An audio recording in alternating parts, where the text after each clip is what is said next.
Hey guys, welcome back to my channel principal biology. आज का जो वीडियो है इसमें मैं अपडेट देने वाली हूँ आपको रिगार्डिंग इंटीग्रेटेड पीएचडी प्रोग्राम जो कि आईएसओ कोलकाता का है, ऑटम 2022 के लिए है। यहाँ पर आप एमएससी प्लस पीएचडी कोर्स होता है ये, लेकिन आप एमएससी के बाद यहाँ पे छोड़ नहीं सकते हो, आपको एमएससी और पीएचडी पूरा कोर्स वर्क करना पड़ेगा। एलिजिबिलिटी है यहाँ पे बीएससी, बीई, बीटेक, एमबीबीएस कर सकते हो आप इनमें से। Biological science, earth science, physical science के लिए मिनिमम क्वालिफाइंग मार्क्स है 60%। अगर आपका ऑनर्स है, अगर आपका ऑनर्स नहीं भी है तो एग्रीगेट में भी आपको 60% होने चाहिए। रिजर्वेशन पॉलिसी यहाँ पे मेंशन है। अगर आपको अप्लाई करना है तो आपका जैम होना चाहिए या फिर टिफन होना चाहिए, दोनों में से एक आपका क्वालिफाई होना चाहिए।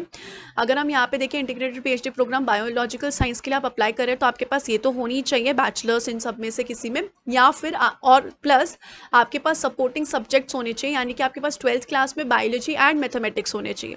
समझो अगर किसी के पास 12th में मैथमेटिक्स नहीं थी तो उसके पास अंडर ग्रेजुएट लेवल पे मैथमेटिक्स या स्टैटिक्स का कोर्स होना चाहिए, तभी यू कैन अप्लाई, नहीं तो आप अप्लाई नहीं कर सकते। यहाँ पे पोर्टल में दिया हुआ है एप्लीकेशन कब ओपन हुई थी, 4 तारीख को, क्लोज होगी 13 तारीख को। शॉर्ट लिस्टेड कैंडिडेट्स इंटरव्यू के लिए 17 मई को आपको बता लिए जाएंगे, पब्लिश हो दिया जाएगा। यानी कि इंटरव्यू होने वाला है 31 से लेकर 3 तारीख के बीच में। इंटरव्यू के रिजल्ट आपको 9 पे पता चल जाएंगे, 9 तारीख को। प्री रजिस्ट्रेशन पोर्टल ओपन होगा 10 तारीख को। इंटीग्रेटेड पीएचडी रजिस्ट्रेशन होगा 28 जुलाई को। इसके अलावा अगर हम यहाँ पे देखें आपको अप्लाई किस तरीके से करना है, आपको यहाँ पे एप्लीकेशन सबमिट करनी होगी। यहाँ पे आप नीचे जाओगे तो आपको अप्लाई बटन दिखेगा, तो आपको अप्लाई करना होगा। आपके लिए बेटर यही होगा कि आप अप्लाई करने के बाद प्रिंट कर लें हार्ड कॉपी को भी और अपने पास रखें। इसके अलावा अगर हम यहाँ पे देखें, यहाँ पर डॉक्यूमेंट्स रिक्वायर्ड, और उसके अलावा आप ये भी कर सकते हैं कि आप मल्टीपल डिपार्टमेंट में भी अप्लाई कर सकते हैं, लेकिन अलग अलग एप्लीकेशन सबमिट करना।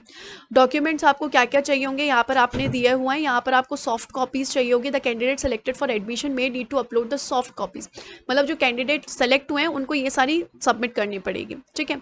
और जो कैंडिडेट सेलेक्ट होंगे इंटरव्यू के लिए should bring a print out of application form along with the required documents listed below. तो आपको ये सारे डॉक्यूमेंट्स इन्होंने बता रखे क्या क्या चाहिए होगा। मार्कशीट का चाहिए होगा, self attested qualifying exam certificate चाहिए होगा। आपको यहाँ पे रिकमेंडेशन लेटर जो है वो देना पड़ेगा। रिकमेंडेशन लेटर किधर से मिलेगा, आपको किसी टीचर को अपने आस्क करना पड़ेगा कि वो आपको रिकमेंडेशन लेटर दे दे। रिकमेंडेशन लेटर का यहाँ पे आपको दिया हुआ है प्रिस्क्राइब फॉर्मेट।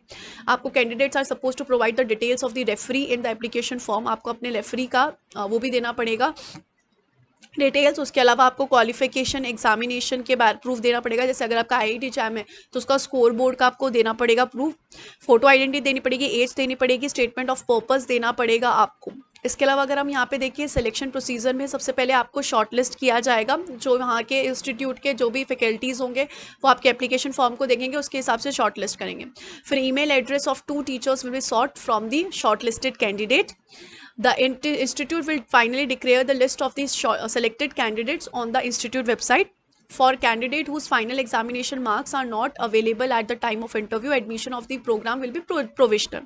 तो उनको provisional किया जाएगा। समझिए अगर आपका रिजल्ट नहीं आया बीएससी का, such candidates would have to produce final mark sheet to the academic office within 60 days में आपको देनी पड़ेगी वो मार्कशीट।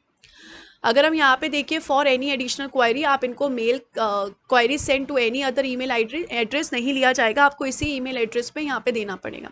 अगर हम यहाँ पे कुछ एफएक्यू देख लें तो एफएक्यू में ये है कि आपको क्या फेलोशिप मिलेगी, तो येस आपको 10,000 रुपीज़ पर मंथ फेलोशिप मिलेगी पहले 2 साल के लिए।